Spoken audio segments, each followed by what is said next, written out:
Okay. All right, welcome everybody. Thank you very much for joining us for our Flight School Connector gathering today.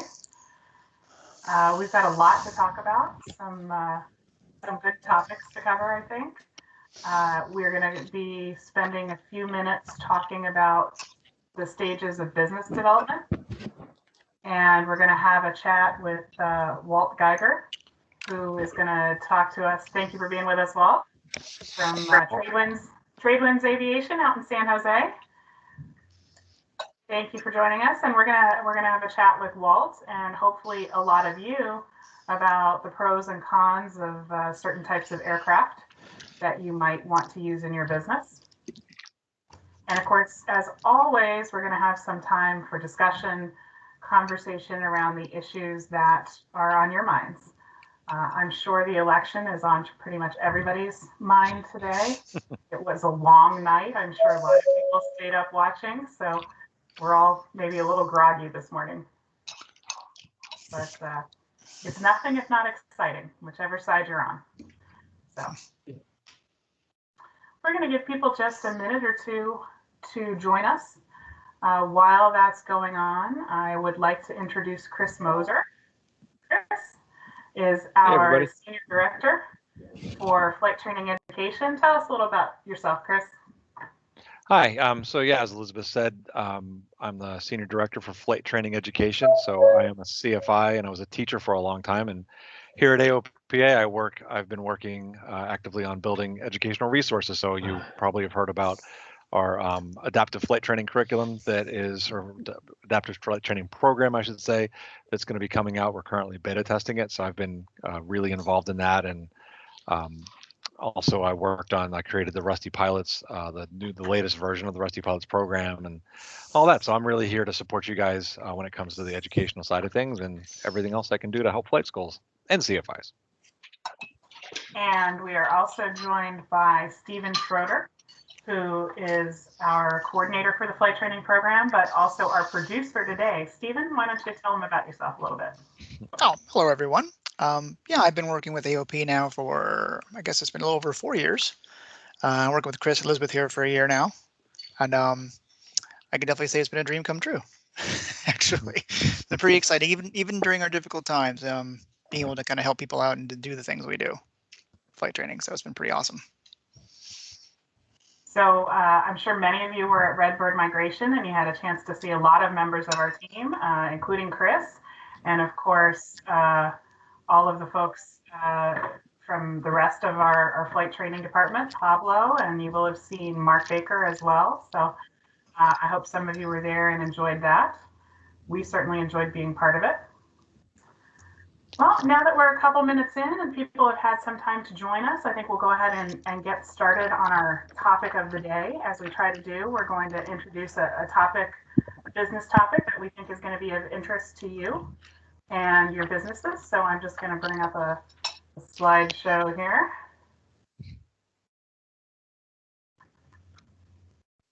And we'll get started talking about that. So today's topic, well, first I'll share the intro slide. We've already introduced ourselves. Actually, I guess I didn't. For those of you who don't know me, my name is Elizabeth Tennyson. I am the Executive Director of You Can Fly, and that's all of AOPA's programs that are designed to get people flying and keep them flying. So in addition to our flight school support and flight training support functions, we have our high school curriculum. We also have our Rusty Pilots program, which Chris mentioned earlier, and we have our Flying Clubs program. So all of those are part and parcel of what I do. So to move on to talking about the 4 stages of business development, I apologize, I'm having some technical difficulties here. Are you seeing my, there we go. Yeah, you're correct. Good, Elizabeth, I see the slide. All right, super.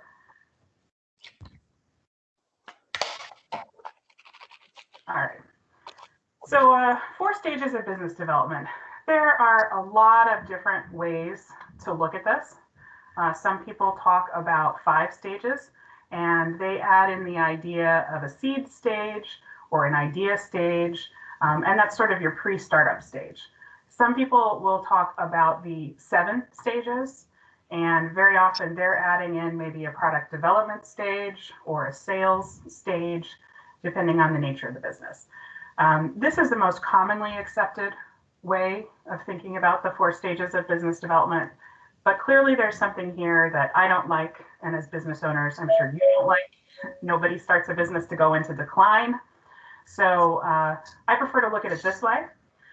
It's much more of a cyclical process. It's not a one-way street, the way that other model depicts it. And really, you go from startup to growth, maturity, and then renewal. And in some ways, that can take you back to the startup phase, but it can also take you straight to a growth phase as well. So a couple of different ways that that can work. One thing I want to emphasize about this is that as you're moving your business from stage to stage, you need to think about different things, but you also need to do different things. So I'd like to take a look at these stages one at a time and cover some of those. So the startup phase, as I said at the very beginning, it's not really the beginning of a business. A lot has happened by the time you get to this stage. You've already spent a lot of time researching and developing your plan. You may have made significant investments. Presumably you've done a lot of market research. Hopefully you have begun to think about things like financing, how you're going to pay for your business, where you're going to be located, how your business model is going to run. So all of that is really happening before startup. But startup is like the aha moment. It's that moment when finally all that work, all that self-doubt, all those questions come together and you actually launch your business. So this is a really risky phase of business. Chances are you have a lot of money going out and very little money coming in. You have probably been leveraging your assets, maybe your personal assets, things like your house, to pay for things like aircraft and a facility and all of the equipment that you need to get going. So in that regard, it's a very risky time, but it's a risky time in another way too. And that is that mistakes that you make in the way you set up your business now can haunt you for a long, long time to come. And they can eventually affect your business's viability. There are ways to mitigate that risk, but it really comes to being adaptable. When you're in the startup phase of your business, you're going to discover, as pretty much every entrepreneur does, that some of the assumptions you made were wrong. Some of the research you did is not quite proving out in reality. And so you're going to have to make some tweaks. And this is a great time for that because you typically have a small customer base. You are new to the market and people often recognize and understand that. And it's a time where you can test and tweak ideas. But it's very, very important that as you do that, you do it conscientiously, because otherwise those tests and tweaks can run away with you. And after a few months, you can wonder what business you're in, even though you were totally clear when you got started. So as you test and tweak, we would recommend that you don't change too many things at one time. Make adjustments by all means, but make them in a measured way. And then give those adjustments time to work. If you change something on a Monday and you don't get results by Friday, it's not time to change it back or change something else. You've got to give each one of those changes that you make, each one of those adjustments, an opportunity to be successful. It's also a great time, to be responsive to your customers. You should always be responsive to your customers. But in some ways, this is going to be a moment when you learn more from them than you ever will again. This is your first opportunity as a business to see the world through their eyes. And again, no matter how much research and study you've done, there will be things you overlook. There will be things that never entered your consciousness, but are of concern to your new customer base. So you want to be responsive to them. As you are responding to your customers and making these tweaks and changes, don't lose sight of your vision. You had a reason for starting this business. There were things that you wanted to accomplish. There were goals that you had in mind. you had an image of how all this was going to play out. Now, recognizing that you may have to adjust that and some things may not go as you planned, don't lose sight of that broader vision. You know, be respectful of the changes in your environment. An example might be, you know, you intended to start a school for professional track students, but the first 5 or 6 customers that show up at your door are recreational track. And their needs are somewhat different than the needs of your professional track students. Just because the first 5 or 6 people who showed up at your door are not who you thought they would be, that's not necessarily a reason to completely change your business model. You need to understand why those people showed up at your door. And if you can serve them inside the model that you created. You know, it may have just been that your marketing was not well targeted, or it may have been, you know, some other almost happenstance reason that those are the folks who showed up first. If you're confident in your market research and you know that those professional track students are there and you're confident that you can reach them, don't let go of that vision for your business. That's what you planned for, that's what you prepared for, and that's the direction that you should be pointing. So don't let circumstances blow you off course. And I know that sounds a little contradictory because on the one hand, I'm saying be adaptable, be responsive. And on the other hand, I'm saying hang on to your vision. The point is that if you allow circumstances, particularly ones that may not be really reflective of the overall situation, to throw you off course, you're not well prepared to run business because you prepared to run a different business. So give it a chance to work. You may have to make adjustments, but give it a try. Remember why you started and what you wanted to accomplish. So the next thing I would say is that this is a really good time to begin formalizing some of the processes and procedures that are working for you. You may not know on day one those processes and procedures to be, but really pretty quickly, you should get a sense of what is and isn't working. The reason I suggest that you formalize those ideas now instead of waiting is that it can be very difficult as time goes by to change culture and to change the way things are done. But if you formalize it up front and you and your staff and everybody involved knows what needs to be done and how it needs to be done, you're going to have a lot higher level of compliance, and it's going to be a lot easier. It's going to be a huge time saver for you down the road.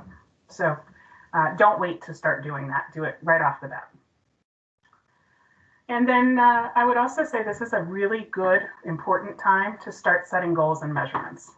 What do you want to accomplish, and how are you going to know that you got there? Because, you know, if you don't know where you're going, any road will get you there. And setting those metrics early, what am I going to measure? Am I going to measure aircraft utilization? Am I going to measure flight hours?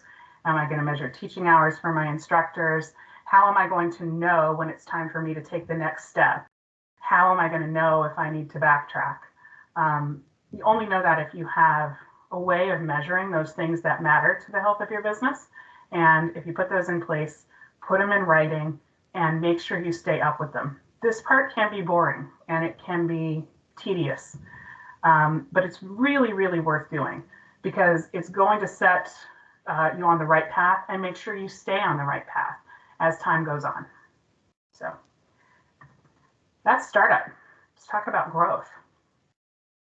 So if you made it this far, you're way ahead of most businesses. Actually, 25% of all businesses fail in the first 5 years.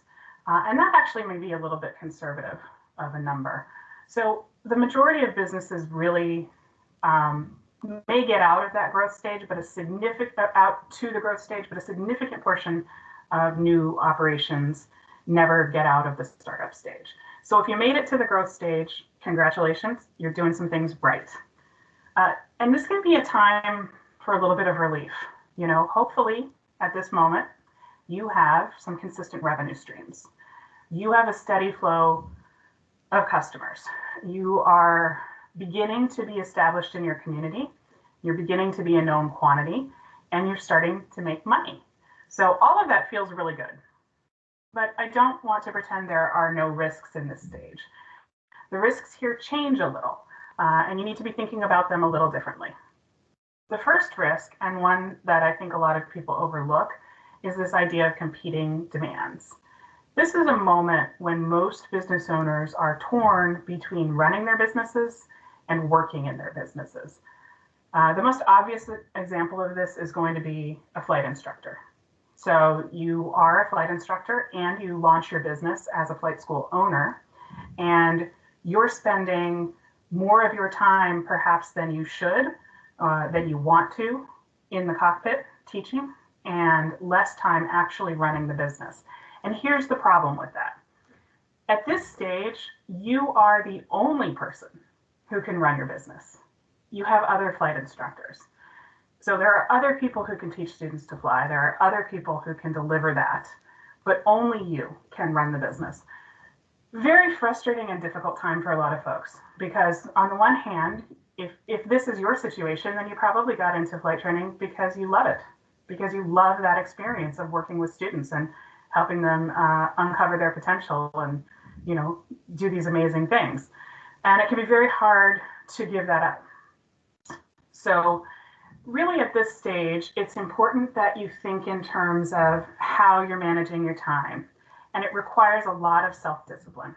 You have to really be disciplined in yourself as to what part of your time you're going to spend running your business and what part of your time you're going to spend working in your business.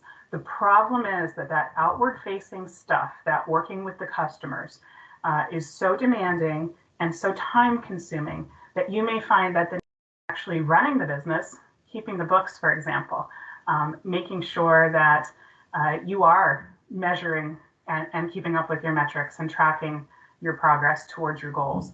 All of that can kind of get stuffed in a corner, and it starts to be the thing you do at midnight after you got home from that night cross country, and you're exhausted and you're not as productive as you want to be. And you know, and so the part that is, but again, that's the part of the business that you have to do, that no one else can do right now. So it's very, very important that you prioritize that.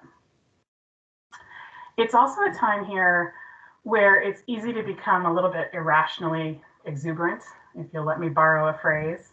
And that's because you are starting to make money and you are starting to see good things happen, and maybe your customer base is growing. And so it's easy at this point in time to make some emotional decisions about adding more staff, adding more aircraft. And you know, those are all good decisions. They can be, and they're certainly part of the growth phase of any business, but it's really important to make sure that they are rational decisions, logical, based on facts. I'm not telling you to ignore your gut.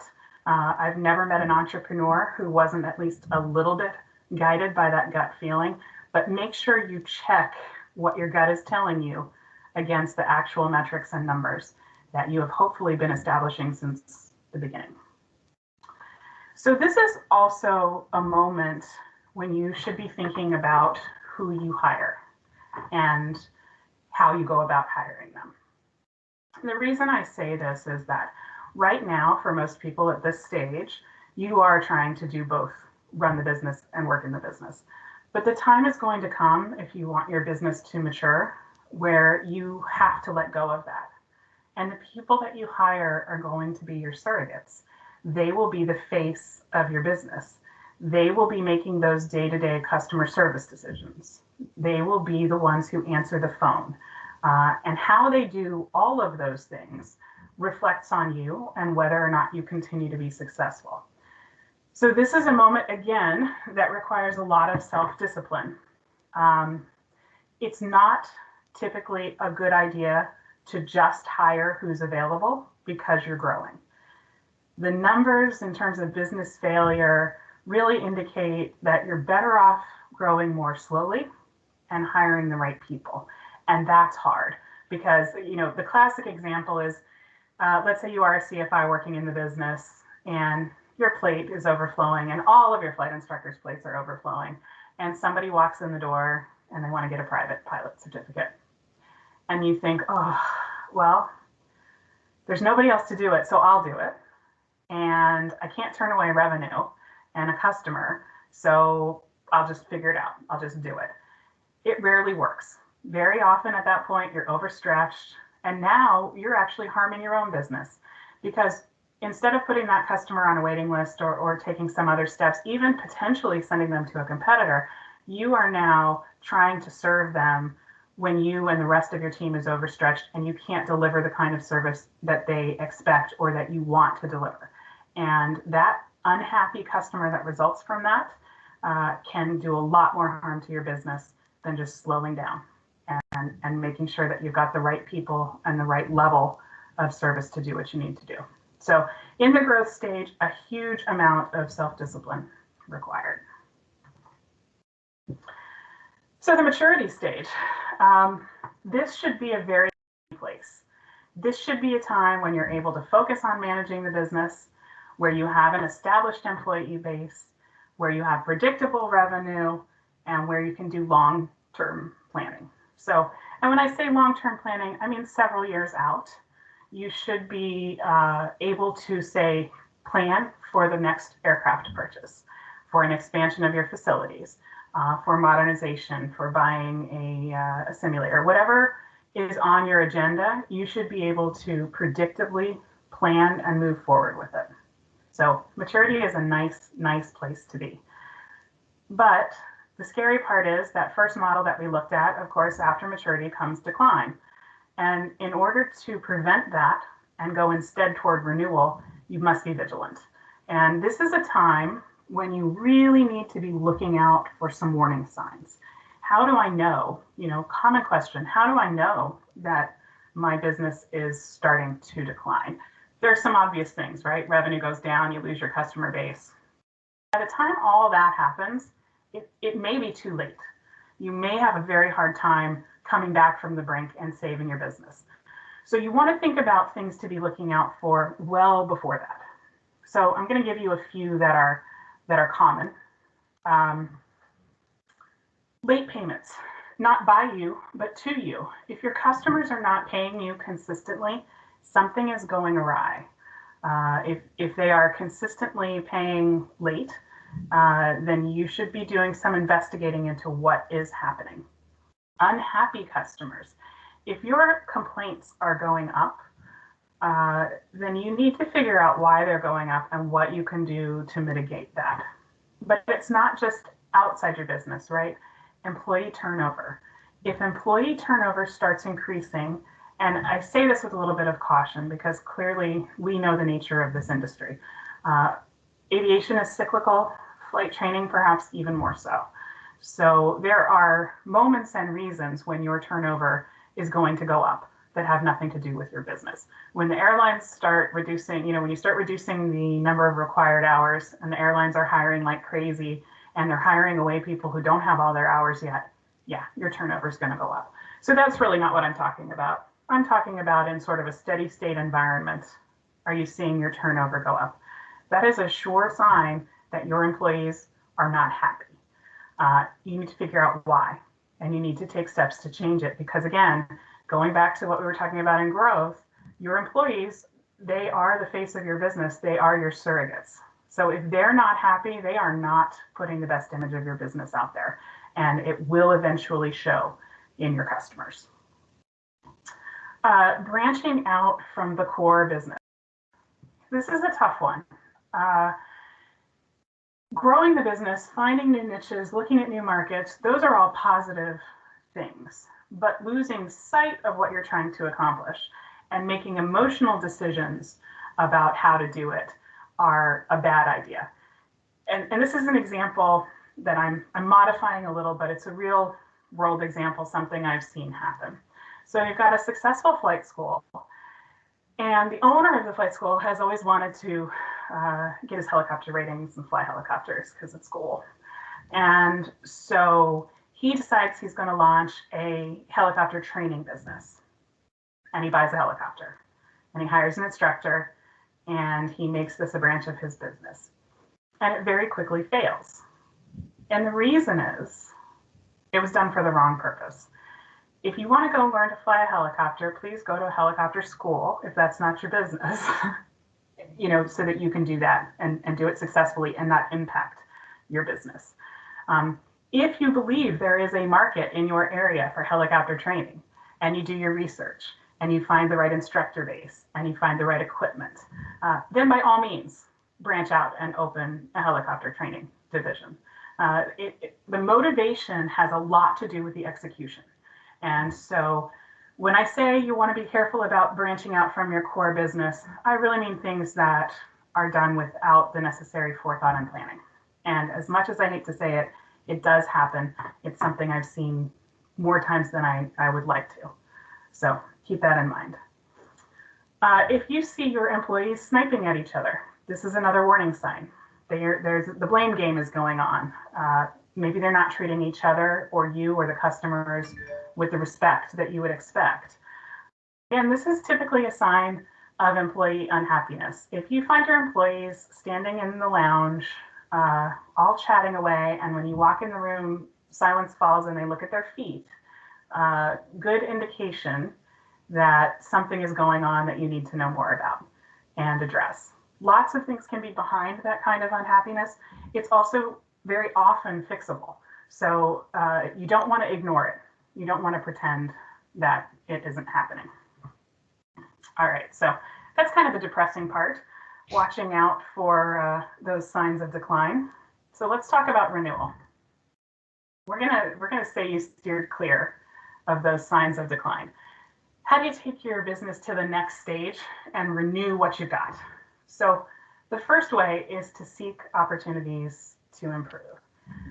This is a great time for you to be surveying your customers and also your employees. Not one or the other, make sure you're talking to both. I know that some organizations use the flight training experience surveys as a way to help them do this because they get a chance to learn from their customers and their customers are talking to a third party. So they might be a little more blunt or a little more honest than they would if they were talking to you directly. But it's a great chance for you to see whether you do it yourself or you do it through the experience survey or some combination of those. This is a moment for you to be looking for those opportunities, those gaps, the things that might be invisible to you. What do your customers see that could be better? And how engaged are your employees? What do they see better?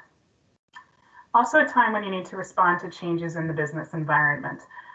You can't help but notice that we've been through a lot of changes in our business environment. This pandemic is something that hits everybody over the head. Nobody could have missed what's happened in the last 8 months, but that's not always true. Often there are subtle changes in the business environment that can be signals to you that you might need to do something a little different or that you might find new opportunities. And when I say subtle things, I think about stuff like changes in the way lending is happening for the purchase of aircraft, changes in how flight training is being funded, how you're funding their flight training, changes in the insurance markets. All of those things can be signals for you, and it's important that you keep your eye on them. It's also an opportunity to keep up with changing technology. Do you have the right aircraft for your market? Do you have the right avionics? Are there emerging technologies, things like electric aircraft, for example, that you want to keep an eye on because they might be a viable option for your business in the future? Things like issues around what's happening with leaded fuel.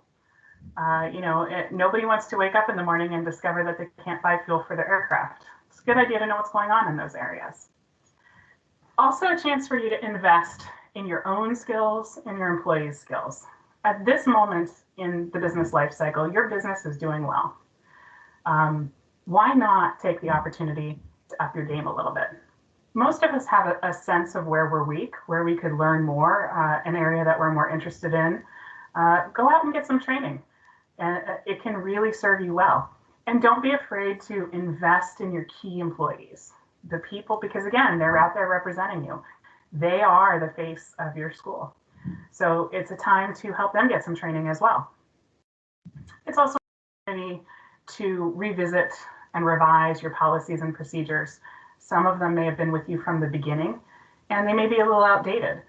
Something that often happens is that as some ideas get sort of baked into the business, people stop thinking about them and they stop doing them.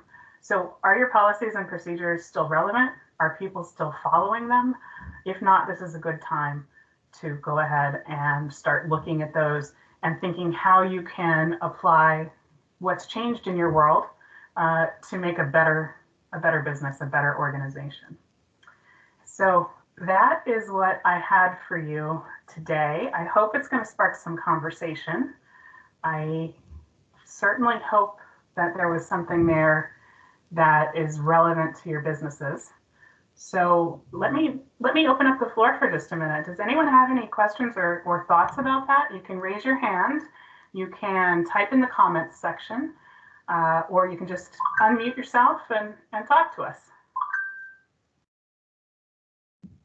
So let me ask you a different question then, while you're thinking about that. Go ahead and type in the comments section where you think you are in your business. Are you in the startup phase, growth, maturity, renewal? I see a growth. Excellent. That's a good place to be. That's maybe the part that feels the best because it's a turning point for a lot of people. A lot of you in the growth stage. Maybe I can persuade one of you to tell us as a group, what's one of your big concerns right now with your business as you're trying to grow? Growth.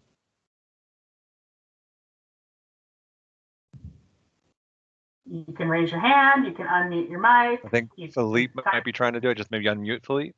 Philippe? Yeah, what was it? I'm sorry. Oh, that's okay. Broke up there when you asked the question. I broke up? Okay. So the question was, maybe one or more of you would be willing to share what some of the challenges you're facing right now. Looks like most of you see yourselves in the growth stage of your business, which is an exciting time, but also, as always, a risky one. So what's on your mind? What's got you worried about this phase of your business? One of the things that we're having a hard issue with is finding the right airplane for our fleet. And right now we're kind of in a situation where we want to change that direction of which we're going.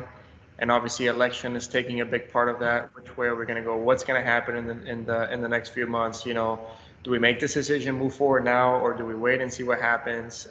You know, because we really don't know what's happening with the airline industry right now. We noticed our business actually increased during this COVID, but it could be a matter of, you know, people's like, okay, this is a short-term thing, I'll be able to move forward. I personally think it is. I think the airlines are going to come back and realize, oh my God, we have retired all these people that we actually needed just to kind of save some money in the short term. And now, because we retired those people that we were accounting for a long period, we're going to have even higher demand of pilots than what we had before. So it's going to be very interesting to see what's going to happen and which way we point. And that's kind of like the question I have every day in the morning, you know, what I do. So do you have some metrics that you're going to base things like your spending for your aircraft on, what your mission for that aircraft is going to be? Have you done that? Yeah, so we kind of have like our rough numbers is we kind of staff right now 1 CFI per airplane is kind of what we go off of. And once we turn on the switch for 141, our instructors are more occupied doing 101 ground school than they were 61. So we notice now that we probably need about 2 instructors per airplane, and right now all our instructors are booked. So if they're all booked, it's time for another instructor and it's time for another airplane because the airplanes are all flying from 7 to 9. Obviously we lost some light now with the daylight, but it's just utilization of the aircraft is there, so we need a new one. And you're looking for something different than what you already have, or would you replicate what you've got? So that was kind of where we had the decision, you know, where we're trying to make the decision on which we're going. In fact, I came yesterday from test flying Diamond DA40 next generation. Mm-hmm. And the older DA40s. I think we're probably going to be moving into the older DA40s just because of the engine. We can make it work and very competitive against our 172 fleet. And, you know, it's the future, right? It's sad that I started in aviation in 2008. I'm an airline captain for Spirit, and I never touched a glass airplane until I got into the regionals. And in 2004, Cessna was putting G1000s in their 172s, right? And we're still teaching to this day guys are going to be professional airline pilots to fly with 1950s technology, still using vacuum pumps and Venturis. So, Yeah. it's and it works if the price is right, but I think it's time to kind of move into a newer direction, and we'll see if we can make it work. Well, that's great. And it sounds like you're actually very well positioned because you have the customer base, you have done your homework on utilization. You're really picking now the characteristics of the type of airplane that you want to buy and how that aligns to your budget. So you're well positioned to make a smart decision. And I think you've probably had this experience before. There is no perfect decision. So you use the data you've got and the experience that you have, and you make the best decision you can. And you're rarely going to go far wrong if you take that approach. And it sounds like you are. So it sounds like you're on a great track. Yeah, it's kind of like one of those things. We had the same problem with our flight school. We had an opportunity where an office came in and it became available at our field, and it was a really, really nice office. We weren't ready for it, but I'm like, you know what, we're doing this because that's where we want to go. That's our future. We weren't ready at the time, but we got into the place and boom, like everything took off from after there. We grew into the space. Now we're running out of space where we were. So it's kind of one of those things that it's like sometimes you just have to make the decision, move forward, and if it works, it's going to work, and just put in the effort and it'll probably work. So it's kind of worked out for us. We'll keep pushing forward and we'll see what happens. Excellent. Well, and congratulations on growing your business so well. Thank you. Appreciate it. So I think Lonnie, yeah, go ahead, Chris.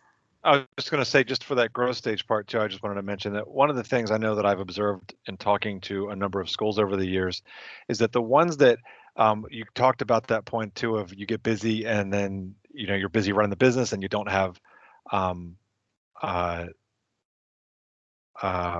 like you get so busy that you don't have time to instruct.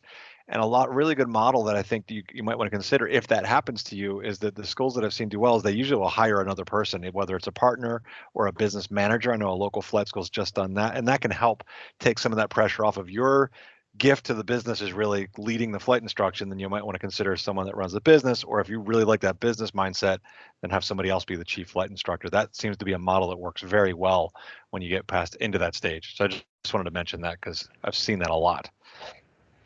Yeah, that's one of the things that it kind of freed up a lot of my time is to assign a chief pilot, and you're in charge of the instructors. Unless something is really off, come and contact me, but if not, that's your side. You run the show and get the guys in line so I can focus on getting you guys airplanes, getting you guys space and resources and making it easier to do your job. But that definitely 100%. You can't do everything. At the beginning, when you have one airplane, one instructor, maybe. But as you start growing, you gotta let go. Right. So we had Lonnie indicated an interest in talking about the decline stage. I was wondering, Lonnie, did you have a question? You can go ahead and just unmute your microphone.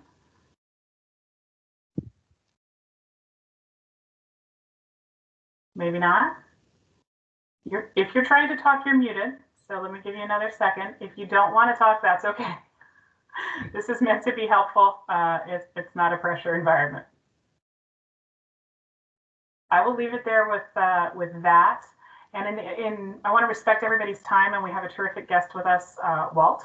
So I'm going to turn it over to Walt and Chris to talk a little bit about actually aircraft purchases. Exactly. So that worked out well. Thanks for setting that up for us.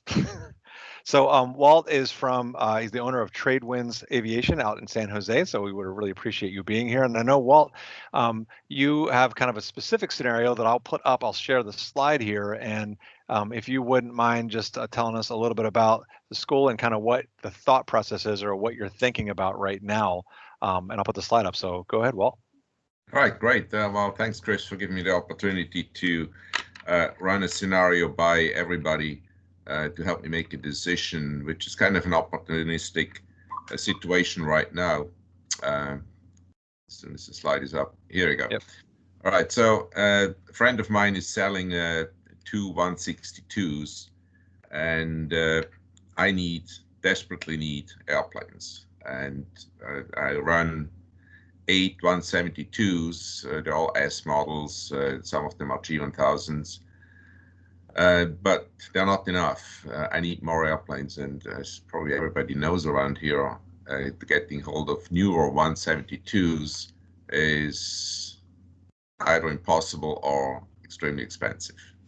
So I was looking at this opportunity of 162s, and I'm hoping that maybe some of the participants here actually operate 162s. Can we see a show of hands if that's the case? I don't see any. And you'll see that on your menu. There's a little hand that you can put up. Right. Okay, so Jen Fonda at Great Basin Aviation is operating 162s. That's great, because what I'm really looking for is some advice on how to make the decision here, because I know the 162 very well. We are Cessna Pilot Center. We have had 162s in our maintenance shop, and we're not kind of enthused about the quality of the airplane and whatnot. So I listed all the concerns that I see in terms of durability, parts availability, and so forth. So I want to get some feedback from Jen at this point in time, if that's possible, what her experience is with regards to operating a 162. Would Jen be able to give us some feedback here? Yeah, please, Jen. And then I know I also saw Jamie as well after that has something to say. So go ahead. Okay, great. Thank you. Hi. So we're Cessna Pilot Center as well. We only have one 162 in our fleet, and it's actually a lease back. We're at a higher density altitude, so our field is at 4,400 feet. So for us, it's definitely not the best trainer. We've used it more for long cross country, building that long cross country time, and then also a couple sport pilots that we've been able to train out of Class Charlie Airspace.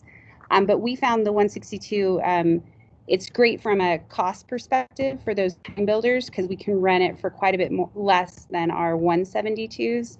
But as far as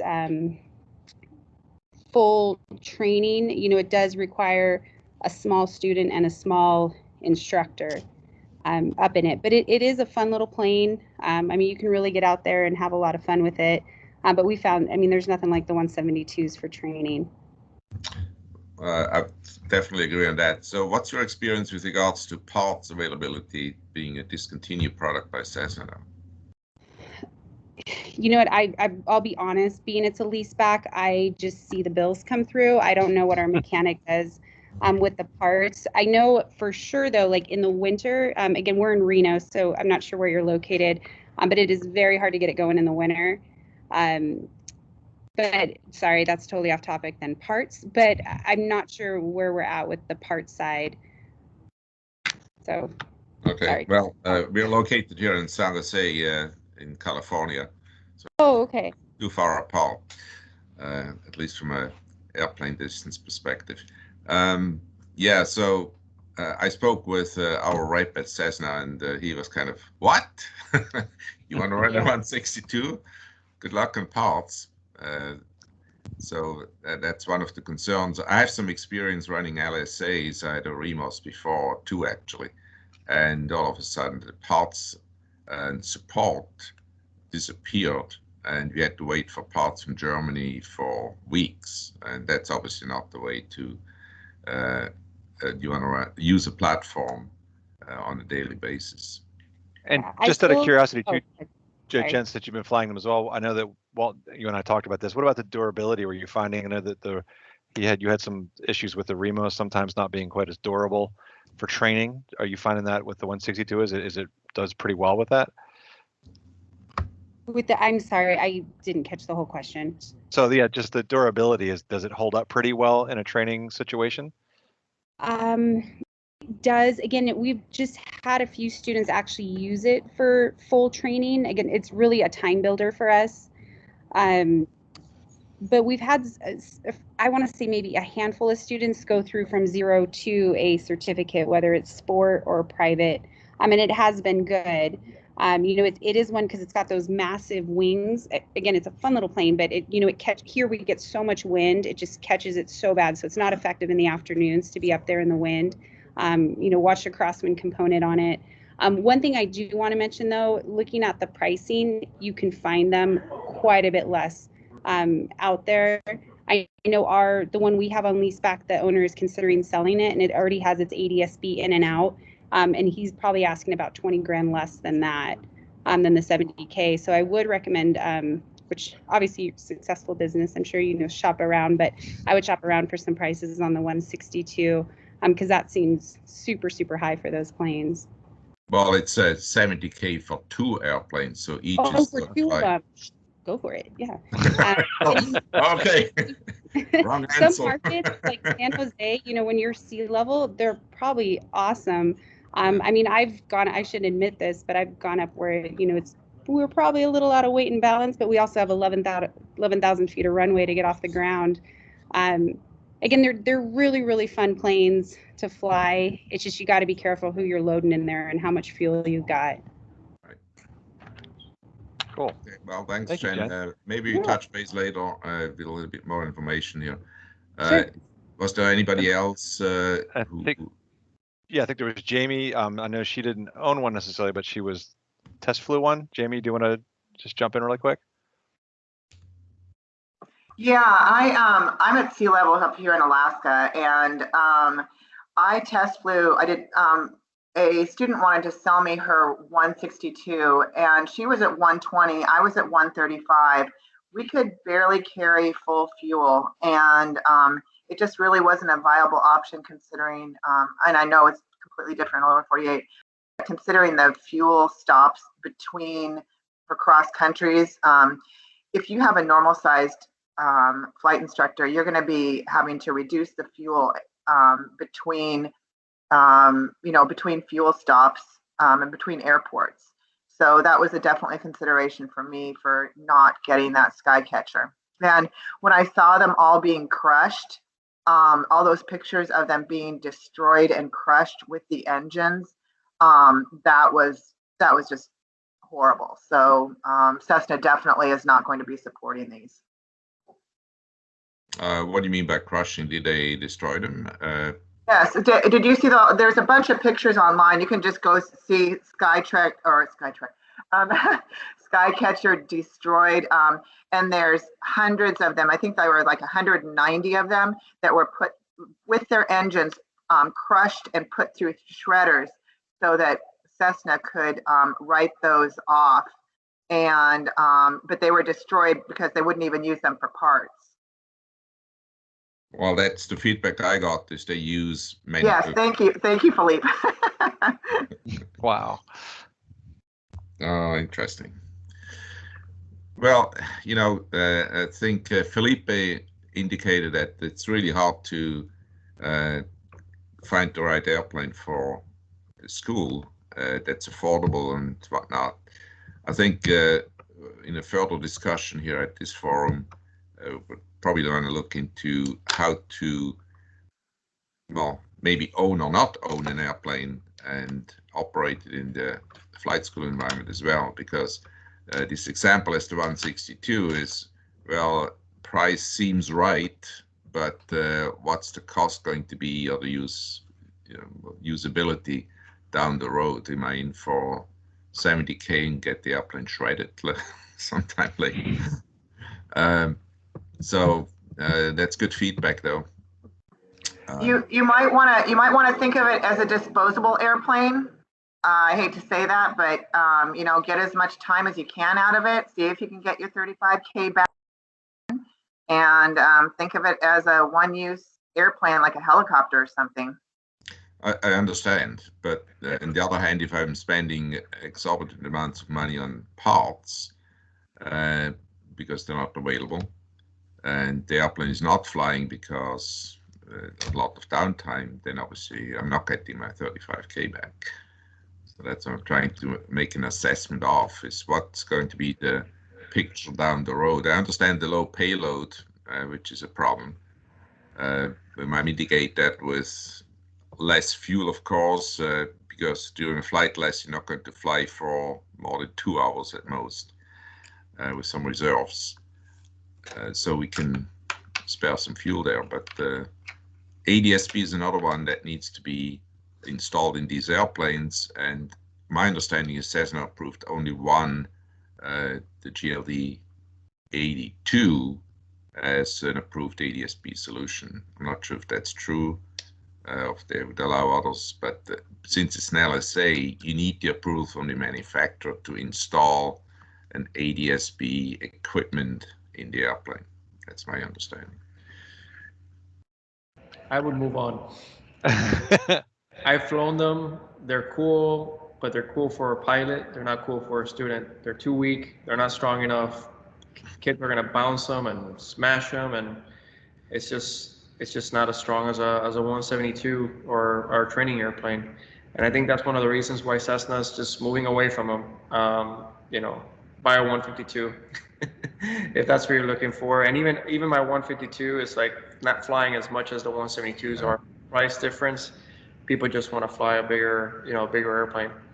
I would absolutely agree. I would love to have 172s. So this is just, as I said in the beginning, an opportunity that I'm looking into because the aircraft is out there. I know the guy who owns it, but I'm making a business decision here, and seems like going not to happen. The price is right. Don't get me wrong. That's a good price, and considering the fact, it's cool because you want to add a new airplane into the fleet as well, right? It's a newer airplane compared, like for example, I operate 80s airplanes, so to add a 162 would be cool. But I just personally, I don't think students can deal with as a flight training environment with a big instructor, and not even a big instructor, like a 200-pounder and 150-pound student. You're pretty much done. Like, it's not that much. I see a 152, and a 152 has a higher payload than the 162. So true. Yeah. And this guy is trying to dump them because they were going for $149,000 at the top peak rate. And so they went down to 90, 80, 70. Now they're at 35 grand. This guy is trying to dump them. I think you're right, Jamie, because I looked at this airplane a while back too. I had another captain I talked about the airplane because he used to have a school and operate them. And I did some research on them, and they were expensive. Like, they were expensive at the time. So something's going on that the price on that airplanes are coming down. If it's too good, usually how it works, the way I see it is that if the operating cost is low, the acquisition cost is high. And if the acquisition cost is low, then the operating cost is high. And it's that balance to find the right one. It's hard to find it, and I think this is going to be one of those that are going to be really low to acquire, but they're going to be really high to maintain and keep flying. So I appreciate that feedback, because that's exactly what I'm concerned about. Is the price looks right, but and I've been following the 162. Actually, I had two on order when they initially launched them, and the price went from 108 to 150. Said, well, thank you very much, and I passed on this one. And one hard landing and you're done. It's going to be down for months. And just to add in, I know that Lonnie put in the text he's having some issues with the internet, but he said that they were a great flying airplane, but he guess he had one, and he said parts availability was a whole different story, almost non-existent for any airframe issues. So just to add on, and he said he's willing to talk to anybody about it because he's owned and sold them, and whoever's considering that stuff. Okay, you helped make my decision. Thank you very much.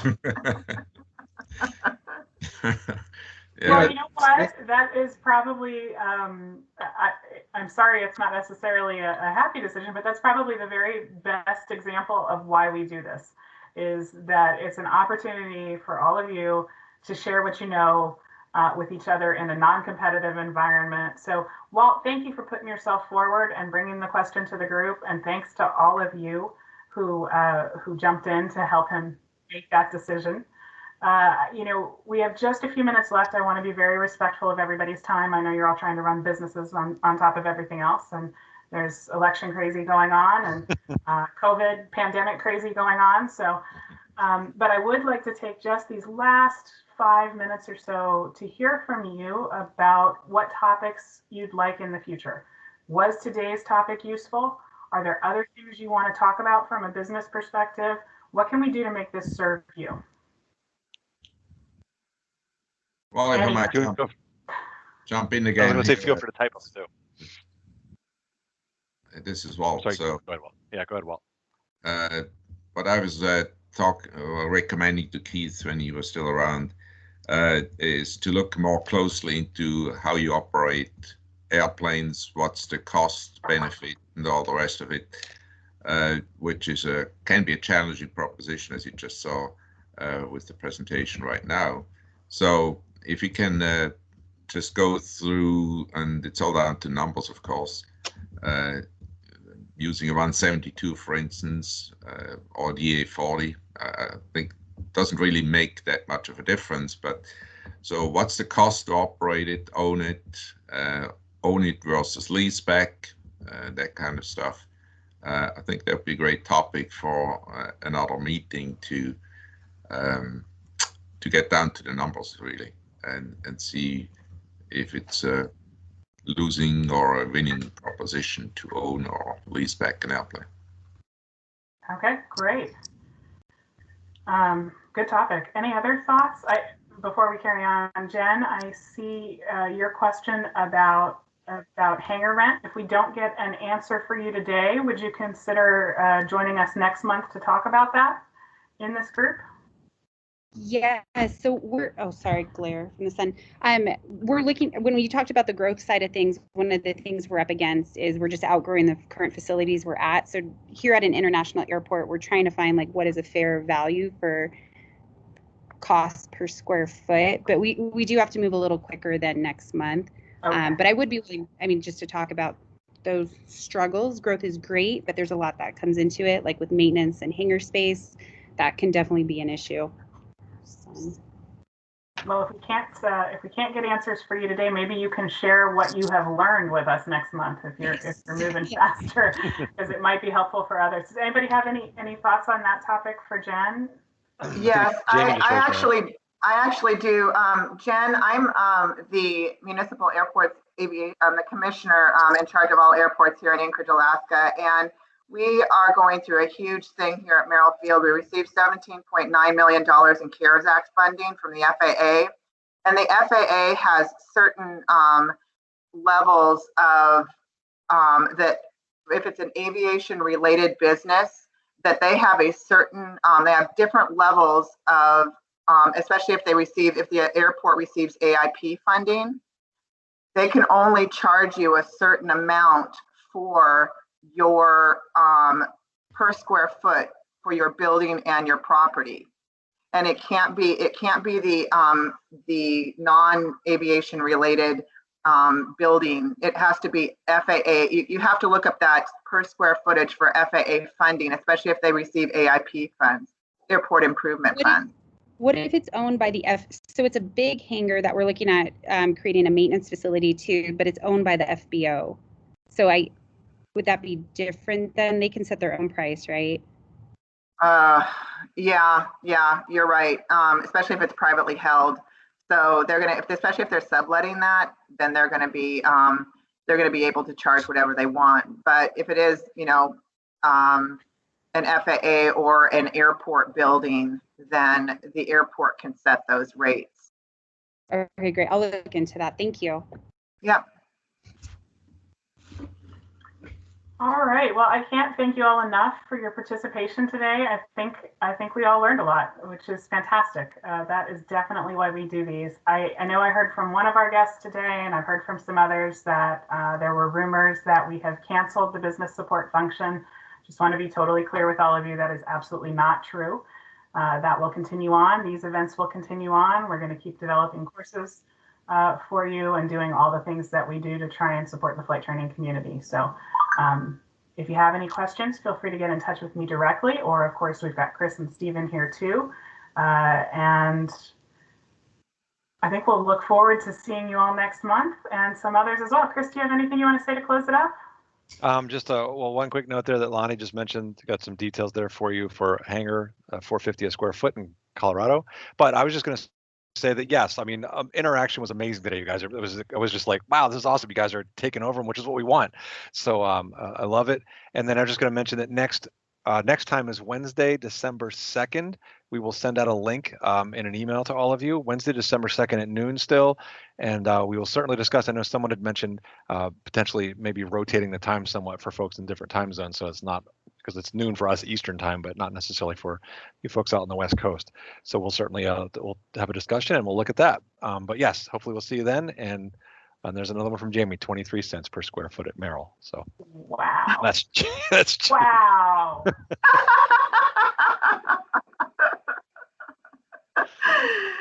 Yep. So thanks so much, Chris and Elizabeth. Thanks to all of you. It's great to see you, and we will look forward to seeing you again very soon. December 2nd, same place. Yep, same bet. Thank you. Thanks, everyone. Thank you. Thanks, everybody. Bye.